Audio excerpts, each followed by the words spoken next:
સૌપ્રથમ આપણો ક્વેશ્ચન છે કે આયોજનની વ્યાખ્યા આપી તેની પ્રક્રિયા સમજાવો. તો સૌપ્રથમ છે આયોજન. તો ભવિષ્યમાં શું સિદ્ધ કરવાનું છે અને કેવી રીતે સિદ્ધ કરવાનું છે, આ માટે વિવિધ વિકલ્પોની વિચારણા કરી તે વિકલ્પોની યાદીમાંથી શ્રેષ્ઠ વિકલ્પ અપનાવવા અંગેની યોજના તૈયાર કરવામાં આવે તેને આયોજન કહેવાય છે. આપણે અગાઉના વિડીયોમાં જોયું જ છે કે આયોજન એટલે શું, તો ભવિષ્યમાં જે ધ્યેય સિદ્ધ કરવાના છે, ભવિષ્યમાં જે ધ્યેય સિદ્ધ કરવાના છે એ સિદ્ધ કરવા માટે કેવા પ્રકારનું કાર્ય કરવાનું છે અને કઈ રીતે કાર્ય કરવાનું છે, તો તેની વર્તમાનમાં બનાવવામાં આવતી યોજના એને શું કહેવામાં આવશે, આયોજન.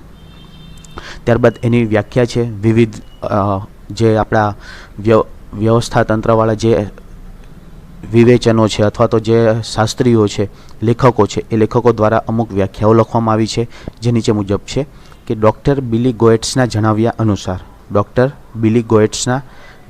અનુસાર આયોજનનું કાર્ય એટલે પસંદગીનું કાર્ય. આયોજનનું કાર્ય એટલે શું, પસંદગીનું કાર્ય. કારણ કે અંદર ઘણા બધા વિકલ્પો હોય છે, એ વિકલ્પોમાંથી શ્રેષ્ઠ વિકલ્પ પસંદ કરવાનો હોય છે. માટે બિલી ગેટ્સ જે છે એ શું દર્શાવે છે, તો આયોજન એ એક પસંદગીનું કાર્ય દર્શાવે છે.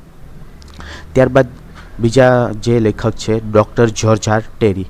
તો ડૉક્ટર જ્યોર્જ આર ટેરીના જણાવ્યા અનુસાર કાર્યની યોજના એટલે પરિણામોની પૂર્વ વિચારણા, કાર્યને અનુસરવાની નીતિ, તબક્કા અને ઉપયોગમાં લેવાતી પદ્ધતિ નક્કી કરવી.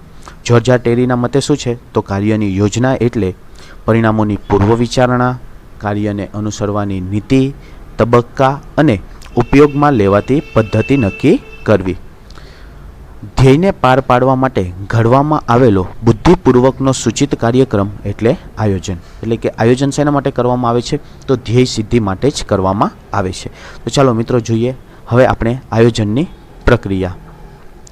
આયોજન એક બૌદ્ધિક પ્રક્રિયા છે. આયોજન એક એવી પ્રક્રિયા છે, બૌદ્ધિક પ્રક્રિયા છે. ભવિષ્ય માટેની પ્રવૃત્તિઓનો નકશો છે. આપણે અગાઉ જ જોયું કે ભવિષ્ય માટે જે ધ્યેય સિદ્ધિ કરવાની છે એ ધ્યેય સિદ્ધિ માટે વર્તમાનમાં નક્કી કરવામાં આવતું આયોજન એને શું કહેવાય છે, આયોજન. એટલે કે ભવિષ્ય માટેની પ્રવૃત્તિઓનો નકશો છે જેમાં સંચાલન રંગ પૂરે છે. મિત્રો આ અમુક વર્ડ્સ એવા છે કે જે તમે લખશો ને તો બીજા વિદ્યાર્થીઓ કરતાં તમારી છાપ અલગ તરી આવશે. એટલે ભવિષ્ય માટેની પ્રવૃત્તિઓનો નકશો છે જેમાં સંચાલન શું કરે છે, તો રંગ પૂરે છે. ભવિષ્ય અનિશ્ચિત હોવાથી નક્કી કરેલ આયોજનને તબક્કાવાર પાર પાડવા માટેની પ્રક્રિયાઓ નીચે મુજબ અમલમાં મૂકવામાં આવી છે. તો ચાલો મિત્રો જોઈએ આપણે પ્રક્રિયા. મિત્રો જ્યારે પણ પ્રક્રિયા હોય અથવા તો પ્રોસેસ હોય અથવા તો એને જે કાર્ય પદ્ધતિ હોય એ પ્રકારના ક્વેશ્ચન હોય ને તો ત્યારે તમારે ક્રમ વાઇઝ જ લખવાના છે, પોઈન્ટ ઉલટ સુલટ કરવાના નથી. કારણ કે પ્રક્રિયા એક નિશ્ચિત ક્રમમાં હોય. એક્ઝામ્પલ આપણે લઈએ કે ધારો કે તમારી એડમિશનની પ્રોસેસ છે તો તમારે સૌપ્રથમ ફોર્મ ભરવું પડે, એ ફોર્મ ભરી એની સાથે ડોક્યુમેન્ટ જોઈન્ટ કરી અને તમારે ત્યાં સબમિટ કરાવવા પડે અને ત્યારબાદ તમને એડમિશન મળે. એ રીતે આયોજન માટેની પણ એક પ્રક્રિયા છે. તો એ પ્રક્રિયાના જે પણ મુદ્દા હશે, જે પણ પોઈન્ટ હશે એ તમારે ક્રમ વાઇઝ જ લખવાના છે. તો ચાલો જોઈએ આપણે સૌપ્રથમ છે હેતુ નિર્ધારણ. સૌપ્રથમ શું છે, હેતુ નિર્ધારણ. એટલે કે આયોજનની પ્રક્રિયા માટે સૌપ્રથમ તો જે ધ્યેય સિદ્ધ કરવાનો છે, જે હેતુ સિદ્ધ કરવાનો છે એ હેતુ નક્કી કરવામાં આવે છે કે કયા હેતુ માટે આયોજન કરવાનું છે, કયા ધ્યેય સિદ્ધિ માટે આયોજન કરવાનું છે. આયોજનનો પ્રથમ તબક્કો હેતુ નિર્ધારણનો છે. આયોજનનો પ્રથમ તબક્કો કયો છે મિત્રો, હેતુ નિર્ધારણનો. એટલે કે હેતુ નક્કી કરવાનો. માટે જ કહેવામાં આવે છે કે હેતુઓની પસંદગી યોગ્ય રીતે થઈ હોય તો જ આયોજન સંચાલકોને ઉપયોગી નીવડી શકે છે. હેતુઓની પસંદગી યોગ્ય રીતે થઈ હોય તો જ આયોજન સંચાલકોને ઉપયોગી નીવડી શકે છે. હેતુઓ વ્યવહારિક હોવા જોઈએ, એટલે કે તે વાસ્તવિક અને બુદ્ધિગમ્ય હોવા જોઈએ. હેતુઓ કેવા હોવા જોઈએ, વ્યવહારિક અને વાસ્તવિક હોવા જોઈએ. ત્યારબાદનો પોઈન્ટ છે કે આયોજનના આધાર સ્પષ્ટ હોવા જોઈએ. આયોજનના જે આધાર હોય એ આધાર કેવા હોવા જોઈએ, સ્પષ્ટ. એટલે કે જેના આધારે આપણે આયોજન કરવાનું હોય એ આધાર કેવા હોવા જોઈએ, સ્પષ્ટ હોવા જોઈએ. તો હેતુઓની સ્પષ્ટતા કર્યા પછી આયોજનને પાર પાડવા માટે તેના આધારોની સ્પષ્ટતા જરૂરી છે. શેની જરૂરી છે, તો આધારોની સ્પષ્ટતા. આ આધારો એટલે અનુમાનો અને પૂર્વધારણાઓ. આધારો એટલે શું છે મિત્રો, તો અનુમાનો અને પૂર્વધારણાઓ. એકમને અસર કરતા આંતરિક અને બાહ્ય પરિબળોને ધ્યાનમાં રાખી પૂર્વધારણાઓ કરવામાં આવે છે. એકમોને અસર કરતા આંતરિક અને બાહ્ય પરિબળોને ધ્યાનમાં રાખી પૂર્વધારણાઓ કરવામાં આવે છે. આ આધારો જો સ્પષ્ટ અને ચોક્કસ ન હોય તો આયોજન સફળ થતું નથી. એટલે કે જે અનુમાનો અને પૂર્વધારણાઓ કરવામાં આવેલી હોય એ જો સ્પષ્ટ અને ચોક્કસ ના હોય તો જે આયોજન હોય એ આયોજન સફળ બનતું નથી અને કેવું થઈ જાય છે તો નિષ્ફળ નીવડે છે. ત્યારબાદની પ્રક્રિયાનો તબક્કો છે માહિતી એકત્ર કરી તેનું વિશ્લેષણ કરવું. ત્યારબાદ શું છે મિત્રો? માહિતી એકત્ર કરી તેનું વિશ્લેષણ કરવું. તો આયોજનના આધારો સ્પષ્ટ કર્યા બાદ આયોજન માટે જરૂરી માહિતી પ્રત્યક્ષ કે પરોક્ષ રીતે એકત્રિત કરવામાં આવે છે. એટલે કે જે માહિતી જરૂરી છે એના માટે જે જરૂરી આંકડા છે, આંકડાકીય માહિતી છે કે અન્ય કોઈ માહિતી છે, એ માહિતી પ્રત્યક્ષ અથવા તો પરોક્ષ રીતે એકત્રિત કરવામાં આવે છે. હવે મિત્રો તમને પ્રત્યક્ષ અને પરોક્ષ તો ખ્યાલ જ હશે. પ્રત્યક્ષ એટલે કે જાતે જઈને અથવા તો કોઈ વ્યક્તિ નિમીને, અને પરોક્ષ એટલે કે કોઈ બીજા પાસેથી માહિતી મેળવી લે. કોઈ અન્ય વ્યક્તિએ માહિતી મેળવી છે, એ માહિતી પરથી આપણે જરૂરી માહિતી મેળવીએ એને શું કહેવામાં આવે છે? પરોક્ષ માહિતી. એટલે કે જ્યારે આધારો સ્પષ્ટ થઈ જાય ત્યારબાદ માહિતીનું એકત્રીકરણ કરવામાં આવે છે અને તેનું વર્ગીકરણ કર્યા બાદ વિશ્લેષણ અને અર્થઘટન કરવામાં આવે છે. વર્ગીકરણ કર્યા બાદ શું કરવામાં આવે છે? તો વિશ્લેષણ અને અર્થઘટન કરવામાં આવે છે. જેના આધારે પૂર્વાનુમાન કરવામાં આવે તો ભવિષ્યમાં આયોજનના સચોટ પરિણામ મળે છે. એટલે કે જો એ માહિતીના વિશ્લેષણ અને અર્થઘટનને આધારે પૂર્વાનુમાન કરવામાં આવે તો એક સચોટ અને સુદૃઢ પરિણામ મળે છે. ત્યારબાદનો તબક્કો છે વૈકલ્પિક યોજના તૈયાર કરવી. માહિતી એકત્ર થઈ ગયા બાદ શું કરવાનું છે? વૈકલ્પિક યોજના તૈયાર કરવી. એટલે કે જે પણ વિકલ્પો છે એ વિકલ્પોની યાદી તૈયાર કરવી અને એ યાદી પ્રમાણે એની યોજનાઓ તૈયાર કરવી. ત્યારબાદ એમાંથી આપણે કોઈ એક શ્રેષ્ઠ યોજના પસંદ કરવાની આવશે. જરૂરી માહિતી એકત્ર કરી તેનું વિશ્લેષણ અને અર્થઘટન કર્યા બાદ વૈકલ્પિક યોજનાનું ઘડતર થાય તે માટે એક વૈકલ્પિક યોજના તૈયાર કરવામાં આવે છે. એકમમાં ધ્યેય સિદ્ધિ માટે અનેક વિકલ્પો હોય છે. અગાઉ મેં જણાવ્યું તેમ કે ઘણા બધા વિકલ્પો હોય છે. એ વિકલ્પોમાંથી એક શ્રેષ્ઠ વિકલ્પ પસંદ કરવાનો હોય છે, જેને શું કહેવામાં આવે છે? આયોજન.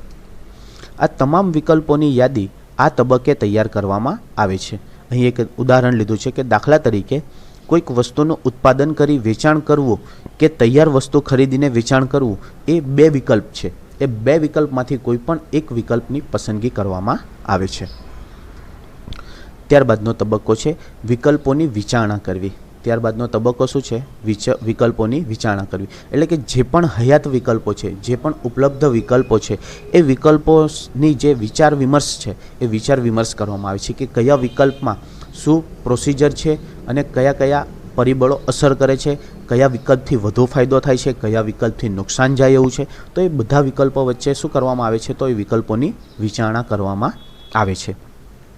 વૈકલ્પિક યોજનાની યાદી તૈયાર થઈ ગયા બાદ બધા જ વિકલ્પો ઉપર વિચારણા કરવામાં આવે છે. એટલે કે જે પણ વિકલ્પો હોય, જે પણ વિકલ્પો અવેલેબલ હોય એ વિકલ્પો ઉપર શું કરવામાં આવે છે? તો વિચારણા કરવામાં આવે છે.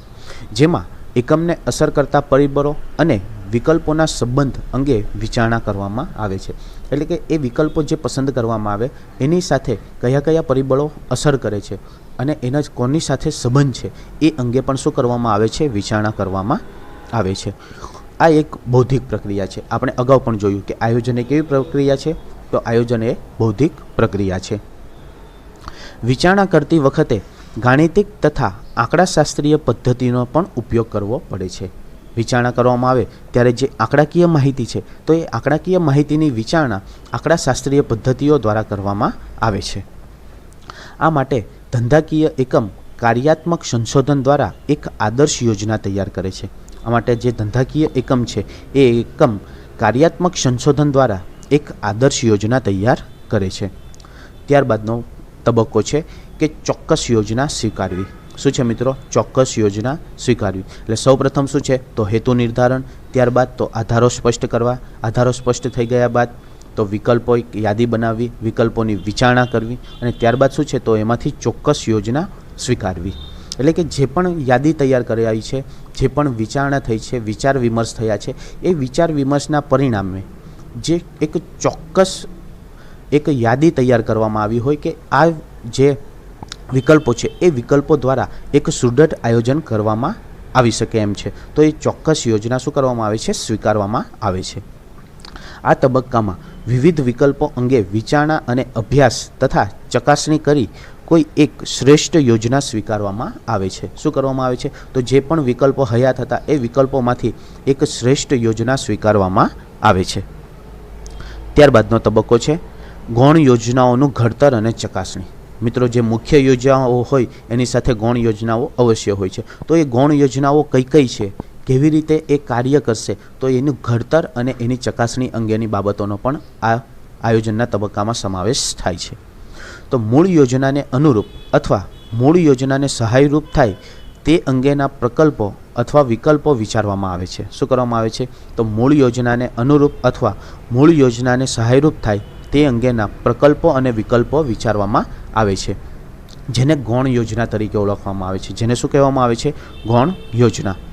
દાખલા તરીકે, કાર બનાવતી કંપની ટાયર બનાવવા કે બહારથી ખરીદવા તે અંગેનો જે નિર્ણય કરે છે તો તેને ગૌણ યોજના કહી શકાય છે. કે કાર બનાવતી કંપની છે તો એને ટાયરની જરૂર પડવાની છે, તો એ ટાયર ખરીદવા કે પોતે જાતે બનાવવા તે અંગેના નિર્ણય લેવા માટે ગૌણ યોજના તૈયાર કરે છે. આ ગૌણ યોજના તૈયાર કર્યા બાદ તેની સફળતા અંગેની ચકાસણી કરવામાં આવે છે. શું કરવામાં આવે છે? તો સફળતા અંગેની ચકાસણી કરવામાં આવે છે, જેથી ભવિષ્યમાં મૂળ યોજનાને કોઈ અવરોધ નડે નહીં. જેથી ભવિષ્યમાં આ જે મૂળ યોજના હોય એને કોઈ અવરોધ નડે નહીં. માટે શું કરવામાં આવે છે? તો ગૌણ યોજનાનું ઘડતર અને ચકાસણી કરવામાં આવે છે. ત્યારબાદનો તબક્કો છે યોજનાનું મૂલ્યાંકન. ત્યારબાદનો તબક્કો શું છે? યોજનાનું મૂલ્યાંકન, કે જે આપણી આયોજનની પ્રક્રિયાનો અંતિમ તબક્કો ગણવામાં આવે છે. ગૌણ યોજનાનું ઘડતર અને ચકાસણી કર્યા બાદ સમગ્ર યોજનાનું મૂલ્યાંકન કરવામાં આવે છે. શું કરવામાં આવે છે મિત્રો? તો સમગ્ર યોજનાનું મૂલ્યાંકન કરવામાં આવે છે. એકમમાં જ્યારે જ્યારે જરૂર જણાય ત્યારે ત્યાં યોજનાના મૂલ્યાંકન માટે નિષ્ણાંતો અને સલાહકારોની મદદ લેવામાં આવે છે, કે જેથી સાચો અભિપ્રાય મળે અને યોગ્ય નિર્ણય લઈ શકાય. યોજનાનું મૂલ્યાંકનની જ્યાં જરૂર પડે ત્યારે નિષ્ણાંતો અને સલાહકારોની મદદ લેવામાં આવે છે, કે જેથી એક સાચો અભિપ્રાય મળે અને યોગ્ય નિર્ણય લઈ શકાય. આમ આયોજન એ સતત ચાલતી પ્રક્રિયા છે, માટે દરેક તબક્કે મૂલ્યાંકન થવું શું છે? જરૂરી છે. દરેક તબક્કે મૂલ્યાંકન થવું શું છે? જરૂરી છે. આમ આયોજનની પ્રક્રિયા માટે કેટલા તબક્કા છે? તો ટોટલ 8 તબક્કા છે. તો એ 8 તબક્કા તમારે ક્રમ વાઇઝ જ યાદ રાખવાની છે, કે એક તબક્કો પૂર્ણ થયા બાદ અથવા તો એક પ્રક્રિયા પૂર્ણ થયા બાદ ત્યારબાદની જ પ્રક્રિયા થશે, કે હેતુ નિર્ધારણ થઈ ગયા બાદ ડાયરેક્ટ યોજનાઓનું મૂલ્યાંકન નહીં થાય. ત્યારબાદ માહિતી એકત્ર કરવામાં આવશે, તેનું વિચારણા કરવામાં આવશે, અર્થઘટન કરવામાં આવશે, ત્યારબાદ હેતુઓ નક્કી કરવા, ગૌણ યોજનાઓ, પછી મુખ્ય યોજના સ્વીકારવામાં આવશે, એ વગેરે એના શું છે?